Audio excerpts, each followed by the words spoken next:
Jeg vil nu vise, hvordan det ser ud ude på tabletten eller smartphonen. Vi bruger Chrome. Jeg har lavet en genvej herover til at logge på SimPlanner-serveren, som igen forbinder hjem til, hvor den ligger, selve databasen og planlægningen.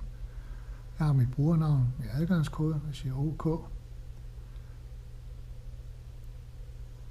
Og jeg får min opgaveliste, som vi så før.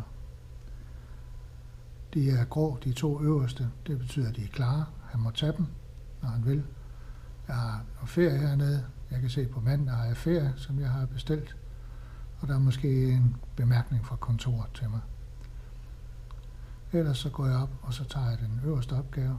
Jeg kan se, hvis der er nogle bemærkninger, der er kommet ind, som jeg skal tage hensyn til.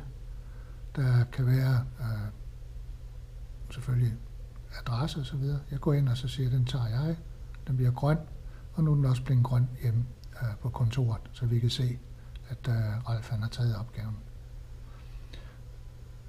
Når han er færdig med den, så kan han sige stop. Så bliver den rød, og det sker også hjemme på kontoret i samme øjeblik. Hvis han nu siger, jamen jeg er færdig med den, og jeg går videre til næste opgave, måske tidligere end planlagt, det må jeg gerne. Bemærkninger, hvad der måtte være af bemærkninger. Og jeg går ind og siger, nu tager jeg den opgave. Så vi har hele tiden styr på, hvem er hvorhenne, ud fra de opgaver, de går ind og så melder sig ind på. Godt. Nu vil vi så prøve at så sige, at den øverste opgave, den godkender vi hjemme på kontoret. Og så ønsker vi jo i bund og grund ikke, at han skal kunne fortsætte tidsregistreringer på den. Ellers så kan vi jo risikere, at vi har sender en faktura, og vi får ikke de sidste timer på. Det vil jeg vise nu.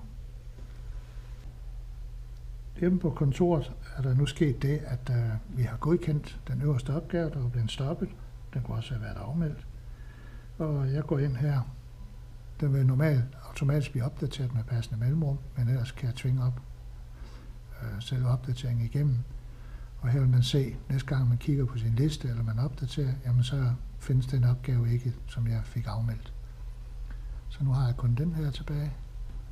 Og tilsvarende, hvis der kommer nye opgaver, så vil de selv komme ind, og de vil lægge sig i dataorden. Tak.